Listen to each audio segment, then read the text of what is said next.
Boa noite a todos.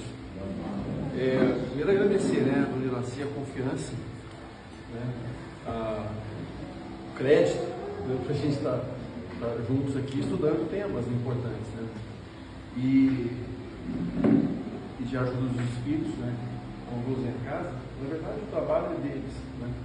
Nós somos só pequenas formiguinhas, como dizia o Chico, né, carregando a nossa parte e aprendendo, né, o tempo todo. E quem fica com a responsabilidade de trazer um tema ou outro, acaba que é agraciado com a ideia da reflexão constante, do observar aquele assunto no dia a dia, né, pesquisar, lógico, estudando um pouco mais, para não dar tanto trabalho assim para a espiritualidade, né, que conduz. E o tema proposto pela Dona Iraci é o Consolador Prometido. E é impossível falar do Consolador, já que quando a gente lembra do Consolador, de imediato a gente associa, né, a doutrina espírita e ao Espírito da Verdade que conduz esse momento de renovação do planeta, de transformação. Então, isso está muito tratado no capítulo 1, Não Vim Destruir a Lei, no capítulo 6 do Evangelho também, Cristo Consolador, e lá na Gênesis, né, no capítulo 1, item 26, 42, 41, no caráter da revelação do Espírito. Então, o tema está bem detalhado a matéria está bem discutida nesses livros da codificação, né? Mas é interessante que, fazendo uma leitura rápida da descrição de João, capítulo 14, versículos 15 a 17, ele fala assim: se me amais, guardai os meus mandamentos, eu rogarei a meu Pai, e Ele vos enviará outro Consolador. Ele não fala, vos enviará o Consolador, fala outro Consolador. Por que outro Consolador? Porque Jesus era o primeiro Consolador. Nas revelações, nós temos Moisés, as três grandes revelações, né? Moisés, e isso era personificado nele, o Cristo personificado nele, e o Espiritismo, a terceira revelação. Mas não tem uma pessoa, um ser, né, que incorpora essa revelação, né? O Kardec, inclusive, assume, né, que o mérito dele foi de ter compartilhado os estudos que ele fez, as observações que ele fez. A doutrina é toda dos Espíritos. Então, ela se fala que a casa continua, e continua muito maior que vocês pareçam, que a gente vê aqui, uma estrutura enorme. No Memórias do Suicida, vou fazer uma referência, o senhor falou, a gente vê os espíritos trazidos de várias partes do mundo, especialmente em Portugal, naquela narrativa, uma casa espírita singelinha no interior do Brasil e tudo, e a construção que eles fazem para receber aquela multidão de espíritos de tratamento. Por isso que é importante os trabalhadores do campo físico, tudo combinado à noite, tudo combinado semanas antes, e no dia não pode ter falha na nossa parte. Então, voltando aqui, o trabalho é dos espíritos, a doutrina é dos espíritos. A gente já falou da pouca idade da doutrina, né? E a gente podendo beber essa água limpa que nos foi servida, né? Então, ele falar de Jesus como o primeiro Consolador é impossível falar tecnicamente, falar racionalmente de Jesus, né?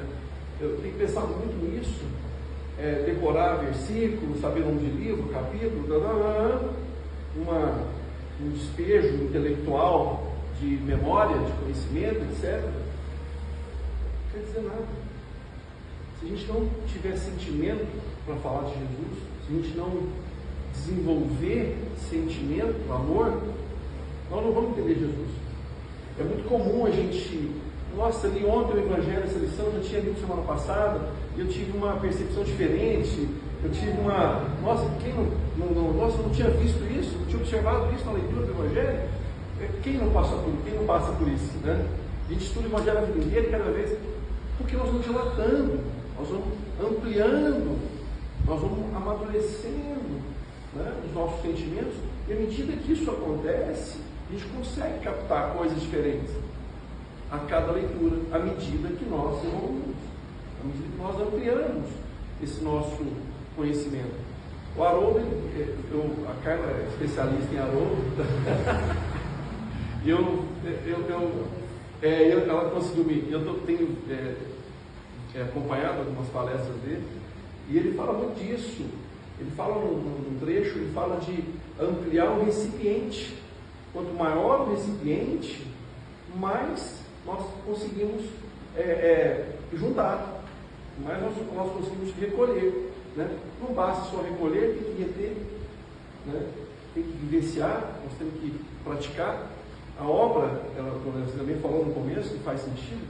Gente, a lição é uma só, ela é simples e a gente complica muito. Né? É dentro, a obra é aqui dentro, não é fora. O Jorge Alahá fala muito disso também. É dentro, dentro, dentro o tempo todo, e nós, fora, fora, fora o tempo todo. A gente adora o mensageiro e descarta a mensagem. Né? Então, nosso Jesus, e quem pensar diferente de mim, eu vou combater. E descarta a mensagem. Né?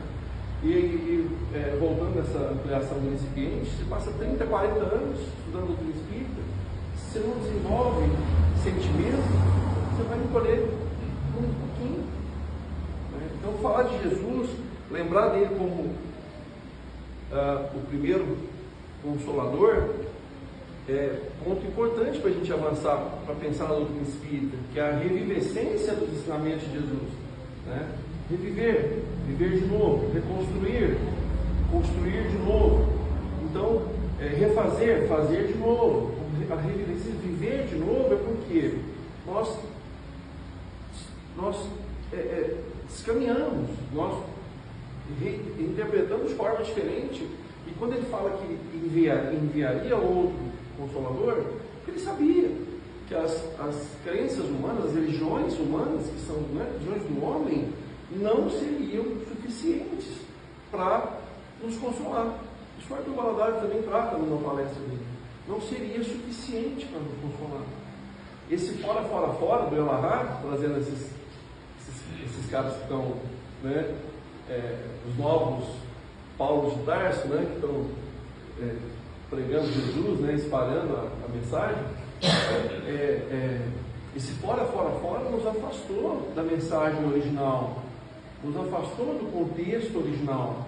E ele sabia que isso não nos confortaria. Essas crenças, muitas vezes, focadas na matéria, focadas nos interesses das instituições, dos governos, né, nos afastaria do princípio, nos afastaria do eixo principal.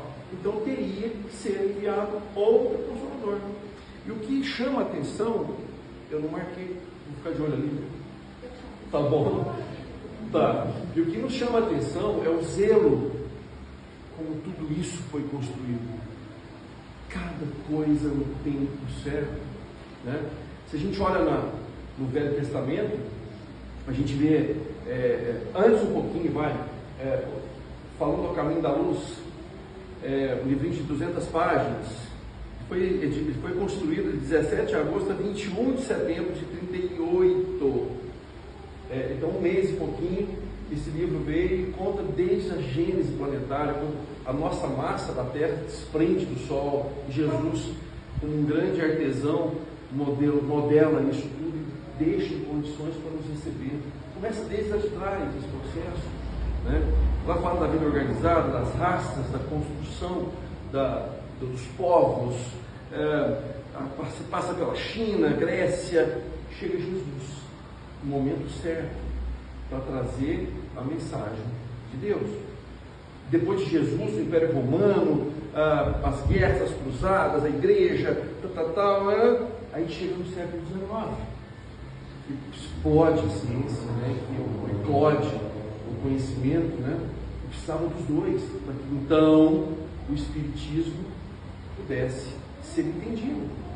No momento certo da humanidade chega essa revelação. Precisava da ciência dar o suporte. Então a ciência, estudando as leis da matéria, Espiritismo trazido pelos Espíritos, ensinando as leis morais, as leis eternas. E as duas coisas conectadas, de mãos dadas, constrói o conhecimento. No momento em que a cultura está amadurecida, as artes, a astronomia, a geologia, né, que estuda as ciências da Terra. Então, isso tudo numa orquestração fantástica. Né? E aí, voltando lá, Moisés, Miqueias, Isaías é o maior dos profetas, né, em termos de detalhes da vida de Jesus. Você vai Jeremias, Daniel, Zacarias, todos eles trazendo pormenores, que depois a gente vê Mateus, Lucas, João, já fazendo o pós. Você tem o pré, com as profecias, dando detalhes da vida de Jesus, depois o pós, os evangelistas narrando o que de fato viveu. E aí, quando você cruza isso tudo, perfeição. E ele mesmo fala que chegava o momento certo, que ele precisava cumprir o que estava escrito, para dar um testemunho. Né? Então, a consolação, ela é construída e organizada para que nós agora nos sirvamos delas. Né? Afastando o medo, a ansiedade, a angústia, a depressão. E quando a gente tem esse conhecimento, esses sentimentos perdem força. Não digo que desaparecem, mas perdem força quando lucidamente a gente se debruça sobre esses temas. Não é assim? Então, fica muito clara a questão da promessa e do cumprimento, né, como Jesus, o primeiro Consolador, e o Espiritismo, o outro Consolador enviado no momento oportuno. Né? As nossas crenças, o consolo pela morte da morte, pela certeza do túmulo vazio. Túmulo vazio. O que foi construído para a gente viver uma experiência e volta para as origens do planeta. Né? Fizemos uso, bom ou mau uso, por um tempo. Vamos prestar contas, etc., consciência, livre-arbítrio, mas no momento oportuno nós seguimos solitários. É uma viagem íntima. Lembra do dentro? Vai ser na hora da transição. Né? Nós caminhamos juntos com companheiros de jornada que nos auxiliam no nosso aprendizado, na nossa caminhada, mas a grande reforma, a grande mudança, ela é interior, é íntima. A mensagem é o tempo todo falando disso. O próprio livro Caminho da Luz fala disso também, em vários momentos, o Evangelho o tempo todo, é reforma íntima. Se a gente considerar Jesus, né, é muito mais trabalho, muito mais convite à mudança do que qualquer outra coisa, né? Então, esse Consolador, ele não só nos consola, mas ele nos ergue também. Nos ergue. Não teria como nos consolar indefinidamente. Indefinidamente consola, eu caio, consola, eu caio, eu consola. Esse processo ele não pode ser infinito. Nós temos que ter condição de caminhar pelas nossas próprias pernas. Levanta e anda. Então,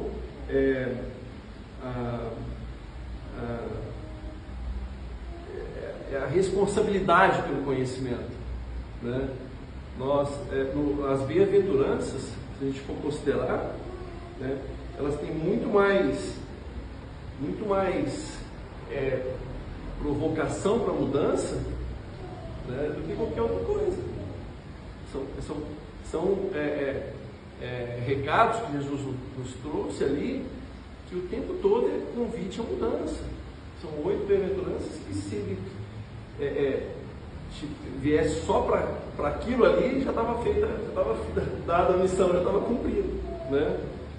Então, o Arthur Valadares, ele comenta, eu acho que no trecho de São Luís, está lá na Gênesis, está tudo ali, gente. Mesmo esses grandes, eles se servem do conhecimento das obras básicas. Até porque se fugissem disso, não teriam muita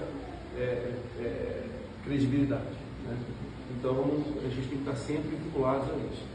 Que a boa pregação, ela conforta os aflitos e aflige os confortáveis. Então é uma provocação constante para nós nos libertarmos dos nossos vícios, das nossas velhas crenças, práticas, dos nossos apegos, né? Ele cita também que o Paulo falava que o amor de Jesus nos constrange a evoluir, nos impele a evoluir. Não pode ser só contemplativo, né? O Espiritismo não é contemplação, é prática, é exercício, né?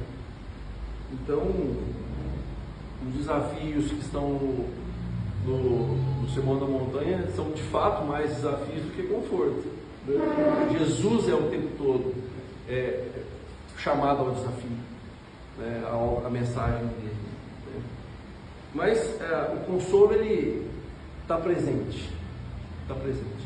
O Chico tem várias histórias, né? Duas que eu me lembro rápido. Aquela história daquele casal judeu que, com a perda do filho, o pai vai dormir no cemitério todos os dias, e numa conversa com o Chico, o filho se manifesta: pai, quando você vai dormir no cemitério, eu fico aqui em casa com a minha mãe.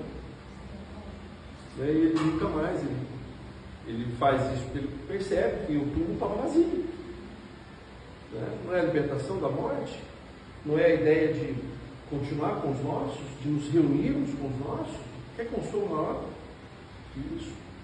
Não é consolo que nós vamos ganhar na loteria daqui 10 dias, não é isso. A ideia ela está vinculada ao atemporal, ao que não termina com a morte física. Só a desorganização celular é biologia. As experiências, o aprendizado, as conquistas do espírito, essas seguem conosco. O Chico tem uma história também, um documentário que eu achei bem interessante. Você vê a organização desse trabalho. Chama Chico Xavier a série. Um médium escritor chama Orlando Noronha. Ele relatou uma experiência com uma senhora que procura o Chico desesperada. Ela chega para falar com ele, os olhos já fundos, o cabelo desalinho, totalmente desesperado. Ele chega na porta, né, e pergunta para ela o que ela veio buscar. Uma bolsinha preta. Ela falou: meu filho, ele faleceu. Profundamente transtornada. Ela não aceitou aquela situação. Explica para ele que ele estava brincando na orla de Santos, na praia, e ele foi para as pedras e voltou morto. Ela nunca aceitou isso. No desespero, buscou a casa para ser orientada. O Chico já estava trabalhando há 8, 9, 10 horas, recebendo as cartas, fazendo aquele trabalho maravilhoso. E ele, conversando com ela falou assim: eu só saio daqui quando eu falar com ele. Se eu não falar com ele, eu não volto com vocês. E abre a bolsa, mostra para ele os remédios, tarja preta e um frasquinho de chumbinho. Era a última tentativa dela. Ela já não tinha mais esperança. Buscava consolo, buscava ajuda. E quando ela se depara com o Chico, antes de mais nada, ele pega na mão dela e fala assim: minha querida, o Marcelo está aqui. Quem que é o Marcelo? E aí ele explica: ele teve uma parada cardiorrespiratória. Ela já em prantos, não falou o nome dele, né? Papel em cima da mesa. Mas ele não está só. Ele está com a avó dele, a dona Ambrosina. Aí ela já se entrega, né, à emoção, já totalmente. Né? Vamos falando, vó dele, eu sabia da avó dele. Então, os dois juntos. Ela pega o papel que ele entrega para ela, põe no peito, e já emocionada, manda a mão na bolsa, descarta os remédios e o frasco de veneno e fala que eu não preciso mais disso, meu filho vive. Consolou? Então, a promessa está cumprida. O trabalho é do Espírito de verdade. As obras são vastas, as experiências são múltiplas. E nós estamos diante dessa riqueza. Estamos diante desse tesouro. E não pode ser só contemplativo.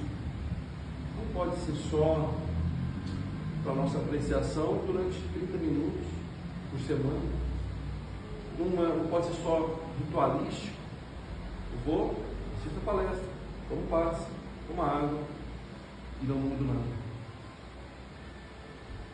É um convite, gente, a mãos à obra. Entende?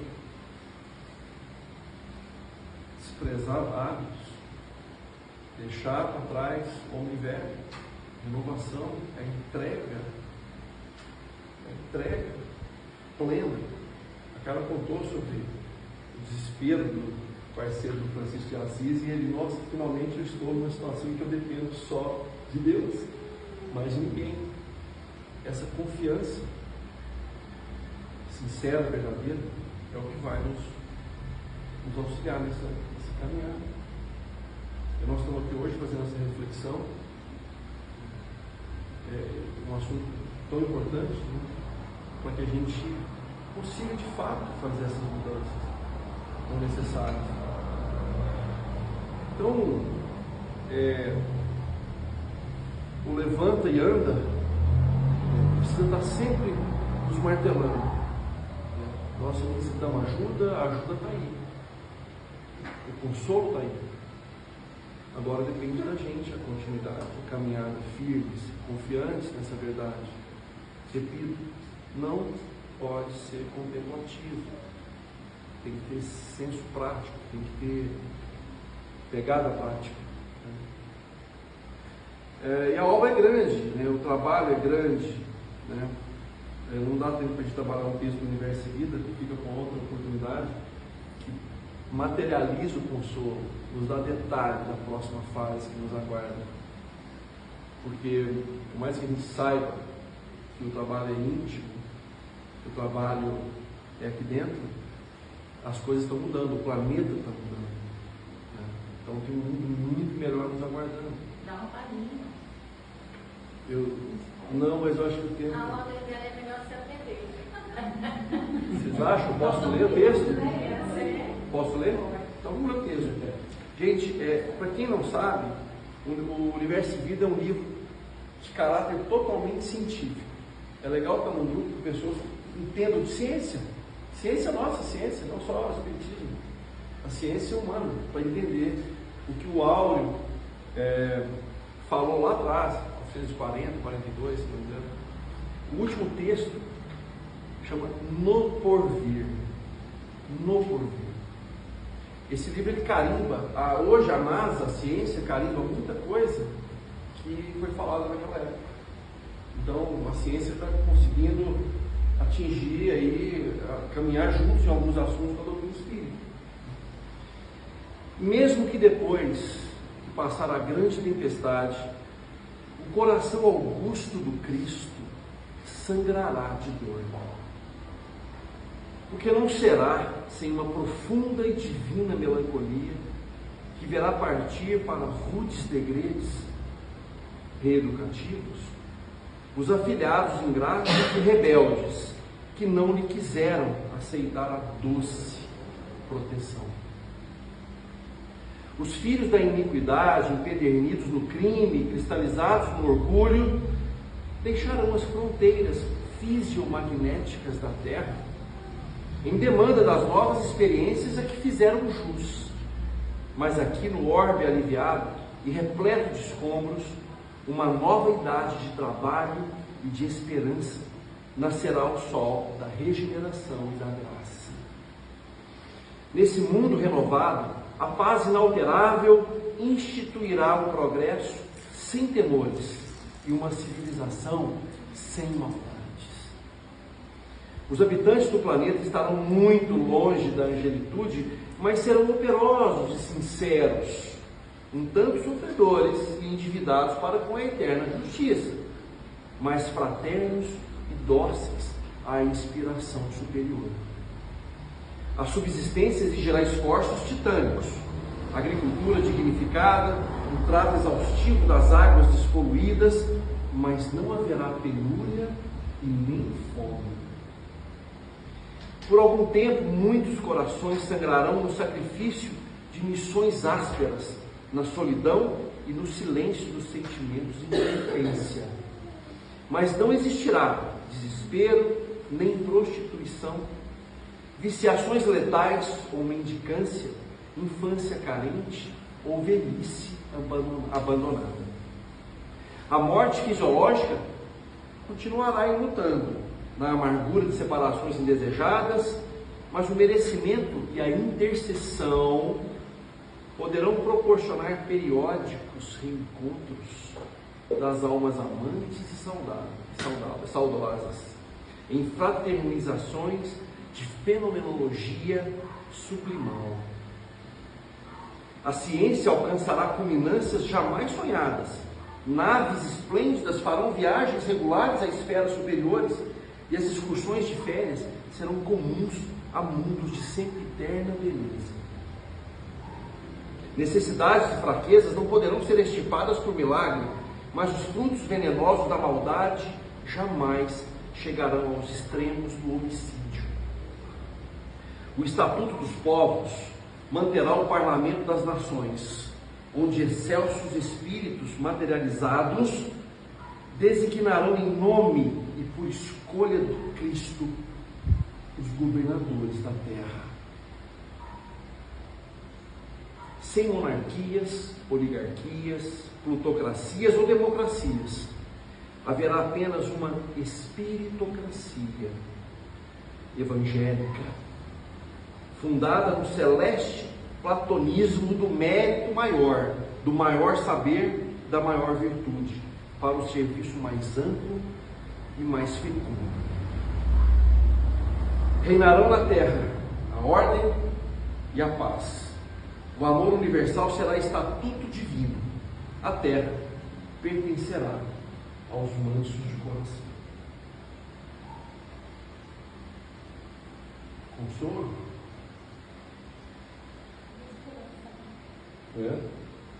Então, gente, que Jesus nos abençoe, nos auxilie nessa internalização, nesse convite, nós possamos arregaçar as manguinhas, trabalhar aqui dentro, porque lá fora a coisa está mudando e vai mudar aqui. Bom, obrigado, desculpa qualquer falha, enfim.